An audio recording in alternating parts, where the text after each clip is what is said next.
Hello ನನ್ನ ಪ್ರೀತಿಯ ವೀಕ್ಷಕರೇ, ಆಯಿಷಾ ಕ್ರಿಯೇಷನ್ ಕನ್ನಡಕ್ಕೆ ಸ್ವಾಗತ. ವೀಕ್ಷಕರೇ, ಇವತ್ತು ನಾನು ಚೂಡಿದಾರ್ ಟಾಪ್ ಹೇಗೆ ಮೆಜರ್ಮೆಂಟ್ ತೆಗೆದುಕೊಳ್ಳುವುದು ಅನ್ನೋದನ್ನ ಈ ವಿಡಿಯೋ ಮೂಲಕ ನಿಮಗೆ ತಿಳಿಸ್ತಾ ಇದ್ದೀನಿ. ಈ ವಿಡಿಯೋ ಇಷ್ಟ ಆದರೆ ನಿಮಗೆ ಒಂದು ಲೈಕ್ ಮಾಡಿ, ಹಾಗೆ ಕಮೆಂಟ್ ಮಾಡಿ ನಿಮಗೆ ಏನು ಬೇಕು ಅನ್ನೋದನ್ನ ಮುಂದಿನ ವಿಡಿಯೋನಲ್ಲಿ ನಾನು ಸ್ಟೆಪ್ ಬೈ ಸ್ಟೆಪ್ ನಿಮಗೆ ಹೇಳ್ಕೊಡ್ತೀನಿ. ಬನ್ನಿ ಹಾಗಾದರೆ ಈ ಥಿಯರಿ ಹೇಗೆ ನೋಡ್ಕೊಳ್ಳಿ. ಮೊದಲಿಗೆ ಪೂರ್ಣ ಉದ್ದ ತೆಗೆದುಕೊಳ್ಬೇಕು. ನೋಡಿ, ಪೂರ್ಣ ಉದ್ದ ಎದೆಯ ಸುತ್ತಳತೆ, ಪೂರ್ಣ ಭುಜ, ಸೊಂಟದ ಸುತ್ತಳತೆ, ಕೆಳ ಸೊಂಟದ ಸುತ್ತಳತೆ, ಕತ್ತಿನ ಉದ್ದ, ಕತ್ತಿನ ಅಗಲ, ಕಂಕಳಿನ ಇಳಿತ, ತೋಳಿನ ಉದ್ದ, ತೋಳಿನ ಸುತ್ತಳತೆ. ನೋಡಿ, ಪೂರ್ಣ ಉದ್ದ 38 ಐತೆ, ಪ್ಲಸ್ 2 ಇಂಚಿನ ಸೇರಿಸ್ಕೊಂಡ್ರೆ 40 ಇಂಚ್ ಆಯ್ತು. ನೋಡಿ, ಈ ತರ ಗೀಟ್ ಹಾಕಿದ್ರೆ 2 ಇಂಚು. ಇದನ್ನ ಇಂಚು ಅಂತ ಹೇಳ್ತೀವಿ. ಬಿಗ್ನರ್ಸ್ ಆದ್ರೆ ತಿಳ್ಕೊಳ್ಳಿ. ಎದೆಯ ಸುತ್ತಳತೆ 38 ಐತೆ. 38ನ ನಾವು 4ನೇ ಒಂದು ಭಾಗ ಅಂದ್ರೆ ಕಾಲ್ ಭಾಗ ತೆಗೆದುಕೊಳ್ಬೇಕು. ಕಾಲ್ ಭಾಗ ತೆಗೆದುಕೊಂಡ್ರೆ 38ನ 9.5 ಆಯ್ತು. ಅದಕ್ಕೆ ಪ್ಲಸ್ 2ನ ಸೇರಿಸ್ತಾ ಇದ್ದೀನಿ. ಇದು ಮಾರ್ಜಿನ್ಗೋಸ್ಕರ. ನೆಕ್ಸ್ಟ್ ಪೂರ್ಣ ಭುಜ 13 ಐತೆ. 13ನ್ನ ಅರ್ಧ ಭಾಗ ಮಾಡ್ಕೊಳ್ಬೇಕು. ಅರ್ಧ ಭಾಗ ಮಾಡ್ಕೊಂಡ್ರೆ 6.5 ಇಂಚ್ ಆಯ್ತು. ಅದಕ್ಕೆ ಪ್ಲಸ್ ನಾವು ಅರ್ಧ ಇಂಚಿನ ಸೇರಿಸ್ಕೊಳ್ತೀವಿ. ಇದು ಸ್ಟಿಚಿಂಗ್ಗೋಸ್ಕರ. ಸೊಂಟದ ಸುತ್ತಳತೆ 32. 32ನ ಕಾಲ್ ಭಾಗ ಮಾಡ್ಕೊಳ್ಬೇಕು. 8 ಬಂತು. ಪ್ಲಸ್ ಅದಕ್ಕೂ 1.5 ಇಂಚಿನ ಸೇರಿಸ್ಕೊಂಡ್ರೆ 9.5 ಆಯ್ತು. ಕೆಳ ಸೊಂಟದ ಸುತ್ತಳತೆ 38. 38ನ ಕಾಲ್ ಭಾಗ ಮಾಡ್ಕೊಳ್ಬೇಕು. ಅಲ್ಲಿಗೆ 9.5 ಆಯ್ತು. ಪ್ಲಸ್ ಇದಕ್ಕೆ ನಾವು 1ನ ಸೇರಿಸ್ಕೊಳ್ಬೇಕು. ನೋಡಿ, ಇಲ್ಲಿ 2 ಸೇರಿಸಿದೀವಿ, ಇಲ್ಲಿ 1.5 ಸೇರಿಸಿದೀವಿ, ಇಲ್ಲಿ 1 ಸೇರಿಸಿದೀವಿ. ಇಲ್ಲಿ 1.5 ಸೇರಿಸಿದ್ರೆ ಇಲ್ಲೂ 1.5 ತಗೊಳ್ಳಿ, ಅಥವಾ ಇಲ್ಲಿ 2 ತಗೊಂಡ್ರೆ ಇಲ್ಲೂ 2 ತಗೊಳ್ಬಹುದು. ಇಲ್ಲಿ ಕೆಳ ಸೊಂಟದ ಸುತ್ತಳತೆಗೆ ಮಾತ್ರ 1 ಇಂಚಿನ ಸೇರಿಸ್ಕೊಳ್ಬೇಕು. ಇದನ್ನ ಯಾಕೆ ಅಂತ ಆಮೇಲೆ ಹೇಳ್ತೀನಿ ನಾನು. ಕತ್ತಿನ ಉದ್ದ 6 ಇಂಚ್ ಐತೆ. 6ಕ್ಕೆ ಅರ್ಧ ಇಂಚಿನ ಸೇರಿಸ್ಕೊಳ್ಬೇಕು. ಕತ್ತಿನ ಅಗಲ 5.5 ಐತೆ. ಅದಕ್ಕೆ ಅರ್ಧ ಮಾಡಿದ್ರೆ 2.25 ಆಯ್ತು. ಅಷ್ಟು ಮಾತ್ರ ತಗೊಳ್ಬೇಕು. ಪ್ಲಸ್ನ ನಾವು ಸೇರಿಸ್ಕೊಳ್ಬಾರ್ದು. ಕಂಕಳಿನ ಇಳಿತ 6 ಇಂಚ್ ಐತೆ. 6 ಇಂಚಿಗೆ ಮತ್ತೆ ಅರ್ಧ ಇಂಚಿನ ಸೇರಿಸ್ಕೊಳ್ಬೇಕು. 6.5 ಇಂಚ್ ಆಯ್ತು. ತೋಳಿನ ಉದ್ದ 7 ಐತೆ. 7ಕ್ಕೆ ಪ್ಲಸ್ 1 ಸೇರಿಸಿದ್ರೆ 8 ಆಯ್ತು. ಅಥವಾ ನೀವು ಜಾಸ್ತಿ ಫೋಲ್ಡ್ ಮಾಡ್ತೀವಿ ಅಂತಂದ್ರೆ 1.5 ಇಂಚಿನ ಸೇರಿಸ್ಕೊಳ್ಳಿ. ತೋಳಿನ ಸುತ್ತಳತೆ 12 ಐತೆ. ತೋಳಿನ ಸುತ್ತಳತೆ 12 ಇದ್ರೆ ಅದನ್ನ ಅರ್ಧ ಭಾಗ ಮಾಡ್ಕೊಳ್ಬೇಕು. 6 ಆಯ್ತು. 6ಕ್ಕೆ ಪ್ಲಸ್ 2ನ ಸೇರಿಸ್ಕೊಳ್ಬೇಕು. 8 ಆಯ್ತು. ನೋಡಿ, ನಾವು ಇಲ್ಲಿ ಎದೆಯ ಸುತ್ತಳತೆಗೆ 2ನ ಸೇರಿಸಿದೀವಿ. ಅದೇ ಇಲ್ಲಿ 2ನ್ನೇ ಸೇರಿಸ್ಕೊಳ್ಬೇಕು. ಸುತ್ತಳತೆ ಏನ್ ತಗೊಂಡಿರ್ತೀವಿ ಕಾಲ್ ಭಾಗ ಮಾಡಿ 1.5 ತಗೊಂಡಿದ್ರೆ ಇಲ್ಲಿ 1.5 ತಗೊಳ್ಳಿ, ಅಥವಾ ಇಲ್ಲಿ 2 ತಗೊಂಡಿದ್ರೆ ಇಲ್ಲೂ 2 ತಗೊಳ್ಳಿ. ಇವಾಗ ಇದನ್ನ ಹೇಗ್ ತಗೊಳ್ಬೇಕು ಅನ್ನೋದನ್ನ ಹೇಳ್ಕೊಡ್ತೀನಿ ನೋಡಿ. ಇವಾಗ ಮೇಲಿಂದ ನೋಡಿ, ಇಲ್ಲಿಂದ ಭುಜದಿಂದ ಕೆಳಗಡೆ ಬಾಟಮ್ ವರೆಗೂ ಉದ್ದ ಏನೈತೆ ಅದನ್ನ ತೆಗೆದುಕೊಳ್ಬೇಕು. ಉದ್ದ ಏನೇ ಇದ್ರು ಪ್ಲಸ್ ನಾವು 1.5 ಅಥವಾ 2 ಇಂಚಿನ ಸೇರಿಸ್ಕೊಳ್ಬೇಕು. ನೋಡಿ, ಭುಜ ಸೇರಿಸ್ಕೊಳ್ಳೋದಕ್ಕೆ ಅರ್ಧ ಇಂಚು, ಮತ್ತೆ ಬಾಟಮ್ ಮುಡ್ಸೋದಕ್ಕೆ 1.5 ಇಂಚಿನ ಸೇರಿಸ್ಕೊಳ್ಬೇಕು. ಅಲ್ಲಿಗೆ 2 ಇಂಚು ಸೇರಿಸ್ಕೊಂಡಾಯ್ತು. ನೆಕ್ಸ್ಟ್ ಇಲ್ಲಿ ನೋಡಿ, ಎದೆಯ ಸುತ್ತಳತೆ ಈ ಕಂಕಳಿನ ತಗೊಂಡು ಈ ಕಂಕಳಿನವರೆಗೆ ನೋಡಿ, ಇದು ಮುಂಭಾಗದ ಸುತ್ತಳತೆ ಆಯ್ತು. ಮುಂಭಾಗದ ಸುತ್ತಳತೆ ಅರ್ಧ ಮಾಡ್ಕೊಳ್ಬೇಕು. ಇವಾಗ ಇಲ್ಲಿ 38 ಐತೆ. 38ನ ಅರ್ಧ ಭಾಗ ಮಾಡಿದ್ರೆ ನಾವು 19 ಆಯ್ತು. 19ನ ಇಲ್ಲಿಂದ ಇಲ್ಲಿಗೆ 19 ಆಯ್ತು. ಆ 19ನ ಮತ್ತೆ ನಾವು ಅರ್ಧ ಮಾಡ್ಕೊಳ್ಬೇಕು. ಅರ್ಧ ಮಾಡ್ಕೊಂಡಾಗ ಎಷ್ಟಾಯ್ತು? 9.25 ಆಯ್ತು. ಇಲ್ಲಿಂದ ಇಲ್ಲಿಗೆ ಪೂರ್ತಿ ಸುತ್ತಳತೆ ನಾವು ತಗೊಂಡಾಗ 38 ಆಯ್ತು. ನಾವು ಟಾಪ್ ಎಲ್ಲಿ ತಗೊಳ್ಬೇಕಾದ್ರೆ ಮುಂಭಾಗ ತಗೊಳ್ತೀವಿ, ಮೈ ಅಳತೆ ತಗೊಳ್ಬೇಕಾದ್ರೆ ಪೂರ್ತಿ ಸುತ್ತಳತೆ ತಗೊಳ್ತೀವಿ. ಆ ಪೂರ್ತಿ ಸುತ್ತಳತೆ ತಗೊಳ್ಬೇಕಾದ್ರೆ ನಾವು ಇಷ್ಟು ಬಂದಿರುತ್ತೆ. ಆದ್ರೆ ಯಾವುದೇ ಒಂದು ಅಳತೆ ಆಗಿರ್ಬೋದು, 36 ಆಗಿರ್ಬೋದು, 32 ಆಗಿರ್ಬೋದು, ಅಥವಾ 40 ಆಗಿರ್ಬೋದು, ಯಾವುದೇ ಒಂದು ಸುತ್ತಳತೆನ ತಗೊಳ್ಬೇಕಾದ್ರೆ ಕೊಂಕಳಿಂದ ಕೊಂಕಳಿಗೆ ಫುಲ್ಲು ತಗೊಳ್ಬೇಕು. ಆವಾಗ ಕಾಲ್ ಭಾಗ ಮಾಡಿಕೊಂಡು ನಾವು +2 ಇಂಚು ಸೇರಿಸ್ಕೊಳ್ಬೇಕು. ನೋಡಿ ಇವಾಗ ನೆಕ್ಸ್ಟ್ ಪೂರ್ಣ ಭುಜ ಬರುತ್ತೆ. ನೋಡಿ ಪೂರ್ಣ ಭುಜ 13 ಐತೆ. ನೋಡಿ ಇವಾಗ ಈ 13ನ ಅರ್ಧ ಭಾಗ ಮಾಡ್ಕೊಳ್ಬೇಕು ಅಂದ್ರೆ ನೋಡಿ ಈ ಭುಜದಿಂದ ಈ ಭುಜ, ನೋಡಿ ಈ ಭುಜದಿಂದ ಇವಾಗ ಸುತ್ತಳತೆ ಆಯ್ತು. ಇವಾಗ ನಾವು ಸೊಂಟನ ತಗೊಳ್ಬೇಕು. ನೋಡಿ ಇದು ಸೊಂಟ.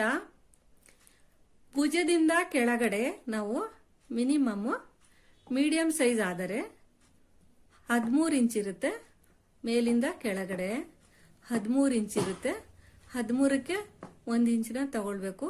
ಕೆಳಗಡೆ ಇಳಿಸ್ಕೊಳ್ಬೇಕಾದ್ರೆ ನಾವು ಕೆಳಗಡೆ ಇಲ್ಲಿಂದ ಇಲ್ಲಿಗೆ ಏನಿರುತ್ತೆ ಸೊಂಟ, ನೋಡಿ ಇಲ್ಲಿಂದ ಇಲ್ಲಿಗೆ ಸೊಂಟ ಇರುತ್ತೆ. ಸೊಂಟನ ಕಾಲ್ ಭಾಗ ಮಾಡ್ಕೊಳ್ಬೇಕು. ಸೊಂಟ ಕಾಲ್ ಭಾಗ ಅಂದ್ರೆ ಸೊಂಟದ ಸುತ್ತಳತೆ 32 ಐತೆ. 32ನ ಕಾಲ್ ಭಾಗ ಮಾಡಿದ್ರೆ 8 ಆಯ್ತು. ಪ್ಲಸ್ 1.5ನ ಸೇರಿಸ್ಕೊಂಡ್ರೆ ಏನಿರುತ್ತೆ ಅದನ್ನೇ ಬರುತ್ತೆ. ನೋಡಿ ಇಲ್ಲಿಂದ ಇಲ್ಲಿಗೆ ಸೊಂಟ ಆಯ್ತು. ಇವಾಗ ಕೆಳ ಸೊಂಟದ ಸುತ್ತಳತೆ ನೋಡಿ, ಕೆಳ ಸೊಂಟದ ಸುತ್ತಳತೆ ಜಾಸ್ತಿ ಇರುತ್ತೆ. ನೋಡಿ ಇವಾಗ ಇದು ಸೊಂಟ, ಮೇಲ್ ಸೊಂಟ, ಇದು ಕೆಳ ಸೊಂಟ. ಇಲ್ಲಿಂದ ಇಲ್ಲಿಗೆ ಏನಿರುತ್ತೆ ಅದಕ್ಕೆ ನಾವು +1ನ ಸೇರಿಸ್ಕೊಳ್ಬೇಕು. ನೆಕ್ಸ್ಟ್ ಕತ್ತಿನ ಉದ್ದ ಬರುತ್ತೆ. ನೋಡಿ ಕತ್ತಿನ ಉದ್ದ ಇಲ್ಲಿಂದ ಇಲ್ಲಿಗೆ ಕತ್ತಿನ ಉದ್ದ ಏನೇ ಇದ್ರೂ ಅದನ್ನ ಅರ್ಧ ಇಂಚಿನ ಸೇರಿಸ್ಕೋಬೇಕು. ಆ ಅರ್ಧ ಇಂಚಿನ ಶೋಲ್ಡರ್ ಜಾಯಿಂಟ್ ಮಾಡ್ಬೇಕಾದ್ರೆ ಸೇರ್ಕೊಳ್ಳುತ್ತೆ. ಅಂದ್ರೆ ಭುಜನ ಜಾಯಿಂಟ್ ಮಾಡೋದಕ್ಕೆ ಅರ್ಧ ಇಂಚು ಸಾಕು.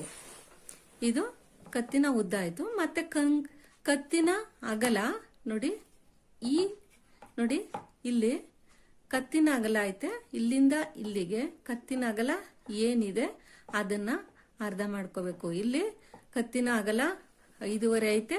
5.5ನ ಅರ್ಧ ಮಾಡಿದ್ರೆ 2.25 ಆಯ್ತು. ಆ 2.25 ಇಂಚಿನ ಅರ್ಧ ಮಾಡ್ಕೊಳ್ಬೇಕು. ಹೆಚ್ಚಿಗೆ ಸೇರಿಸ್ಕೊಳ್ಬಾರ್ದು. ನೆಕ್ಸ್ಟ್ ಕಂಕಳಿನ ಇಳಿತ ನೋಡಿ, ಕಂಕಳಿನ ಇಳಿತ ಈ ಶೋಲ್ಡ್ರಿಂದ ಇಲ್ಲಿವರೆಗೆ ಕಂಕಳಿನ ಇಳಿತ ನೋಡ್ಕೊಳ್ಬೇಕು ನಾವು. ಕಂಕಳಿನ ಇಳಿತ 6 ಐತೆ. ಪ್ಲಸ್ ಅರ್ಧ ಸೇರಿಸಿದ್ರೆ 6.5 ಇಂಚು ಆಯ್ತು. ಏನೇ ಇದ್ರೂ ನಾವು ಅರ್ಧ ಇಂಚಿನ ಸೇರಿಸ್ಕೊಳ್ಬೇಕು. ಕತ್ತು ಮತ್ತೆ ಕಂಕಳಿಗೆ ಅರ್ಧ ಇಂಚು ಸೇರಿಸ್ಕೊಳ್ಬೇಕು. ತೋಳಿನ ಉದ್ದ 7 ಐತೆ. 7ಕ್ಕೆ +1 ಸೇರಿಸಿದ್ರೆ 8 ಆಯ್ತು. ಅಥವಾ ನೀವು 1.5 ಸೇರಿಸ್ಕೊಂಡ್ರು ಪರವಾಗಿಲ್ಲ. ಫೋಲ್ಡಿಂಗ್ ಜಾಸ್ತಿ ಫೋಲ್ಡ್ ಮಾಡ್ಕೊಳ್ಬೇಕಾಗ್ತದೆ. ಸ್ವಲ್ಪ ಫೋಲ್ಡಿಂಗ್ ಮಾಡ್ಕೊಂಡ್ರೆ 1 ಇಂಚು ಸಾಕು. ನೋಡಿ ತೋಳು ಇಲ್ಲಿಂದ ಇಲ್ಲಿಗೆ ಬರುತ್ತೆ. ಭುಜದಿಂದ ಕೆಳಗಡೆ ತೋಳಿನ ಉದ್ದ ತಗೊಳ್ಬೇಕು. ಎಷ್ಟೇ ಇದ್ರೂ +1 ಅಥವಾ 1.5 ಇಂಚ್ ತಗೊಳ್ಬೇಕು. ತೋಳಿನ ಸುತ್ತಳತೆ 12 ಐತೆ. 12ನ ಅರ್ಧ ಭಾಗ ಮಾಡ್ಕೊಂಡ್ರೆ 6 + 2 ಅಲ್ಲಿಗೆ 8. ನೋಡಿ ಇದು ಅರ್ಧ ಸುತ್ತಳತೆ ಆಯ್ತು. ಪೂರ್ತಿ ಸುತ್ತಳತೆ ನಾವು ಮೈ ಸುತ್ತಳತೆ ತಗೊಳ್ಬೇಕು ಅಂದ್ರೆ ತೋಳಿನ ಸುತ್ತಳತೆ ತಗೊಳ್ಬೇಕು. ಅದನ್ನ ಅರ್ಧ ಭಾಗ ಮಾಡ್ಕೊಂಡ್ರೆ ಆಗ ಇಲ್ಲಿ ಅರ್ಧ ಆಯ್ತು. ಪ್ಲಸ್ ನಾವು ಇದಕ್ಕೆ 2ನ ಸೇರಿಸ್ಕೊಳ್ಬೇಕು. ಇದು ಅರ್ಥ ಆಯ್ತು ಅನ್ಕೊಳ್ತೀನಿ. ಹಿಂಭಾಗ ನಿಮ್ಗೆ ಯಾವ್ದು ಮೆಜರ್ಮೆಂಟ್ ಅಲ್ಲಿ ಎಷ್ಟು ಹಿಂಭಾಗ ಬೇಕು ಅದನ್ನ ನೀವು 5 ಇಂಚ್ ಇದ್ರೆ 5 ಇಂಚ್ಗೆ ಮತ್ತೆ ಅರ್ಧ ಇಂಚ್ ತಗೊಳ್ಬೇಕು. ಯಾವುದೇ ಒಂದು ಅಳತೆ ಹಿಂಭಾಗ ಏನಿರುತ್ತೆ ಸೇಮ್ ಮುಂಭಾಗದ ಎಷ್ಟು ಪ್ಲಸ್ ಸೇರಿಸ್ಕೊಂಡಿರ್ತೀವಿ ಅಷ್ಟೇ ಹಿಂಭಾಗಕ್ಕೂ ಅರ್ಧ ಇಂಚು ಸೇರಿಸ್ಕೊಳ್ಬೇಕು. ಇವಾಗ ಇದನ್ನ ಈ ಆಕಾರನ ನೋಡ್ಕೊಳ್ಳಿ ಮತ್ತು ಇದನ್ನ ಫೋಟೋ ತೆಗೆದುಕೊಳ್ಳಿ. ನೆಕ್ಸ್ಟ್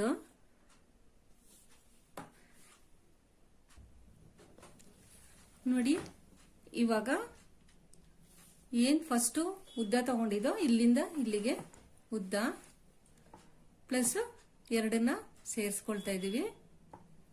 ಮತ್ತೆ ಇಲ್ಲಿಂದ ಇಲ್ಲಿಗೆ 4 ಫೋಲ್ಡ್ ಮಾಡ್ಕೊಳ್ಬೇಕು. 4 ಫೋಲ್ಡ್ ಮಾಡಿಕೊಂಡು ಸೊಂಟದ ಸುತ್ತಳತೆ ಮತ್ತು ಎದೆಯ ಸುತ್ತಳತೆ ಮತ್ತು ಕೆಳ ಸೊಂಟದ ಸುತ್ತಳತೆಯನ್ನ ತಗೊಳ್ಬೇಕು.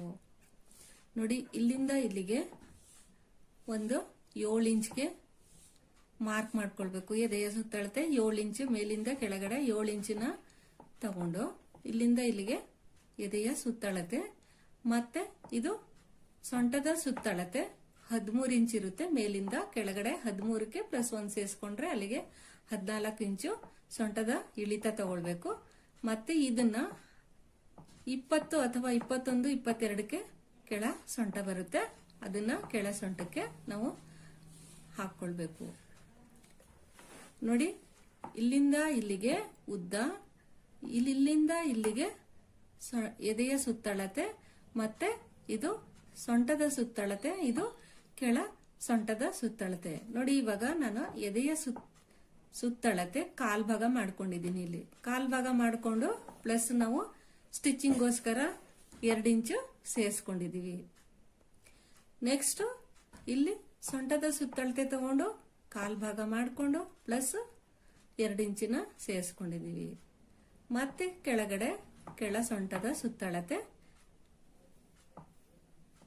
ಏನಿರುತ್ತೆ ಅದಕ್ಕೆ 1 ಇಂಚಿನ ಸೇರಿಸ್ಕೊಳ್ಬೇಕು. ಅಂದ್ರೆ 38 ಇಂಚಿಂಟು 38 ಇಂಚಿನ ಕಾಲ್ ಭಾಗ ಮಾಡಿಕೊಂಡ್ರೆ 9.5 ಪ್ಲಸ್ 1 ಇಂಚಿನ ಸೇರಿಸ್ಕೋಬೇಕು. ಇಲ್ಲಿಗೆ 2, ಇಲ್ಲಿಗೂ 2, ಆದ್ರೆ ಇಲ್ಲಿ ಮಾತ್ರ 1 ಇಂಚಿನ ಸೇರಿಸ್ಕೊಳ್ಬೇಕು. ಇದು ಫೋಲ್ಡಿಂಗ್ಗೋಸ್ಕರ ನಾವು 1 ಇಂಚಿನ ಸೇರಿಸ್ಕೊಳ್ಬೇಕು.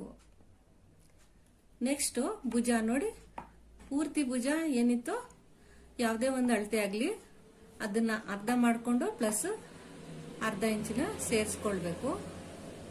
ಮತ್ತೆ ಕತ್ತಿನ ಉದ್ದ, ಇಲ್ಲಿಂದ ಇಲ್ಲಿಗೆ ಕತ್ತಿನ ಉದ್ದ ಏನೇ ಇದ್ರೂ ಅದಕ್ಕೆ ಅರ್ಧ ಇಂಚಿನ ಸೇರಿಸ್ಕೊಳ್ಬೇಕು.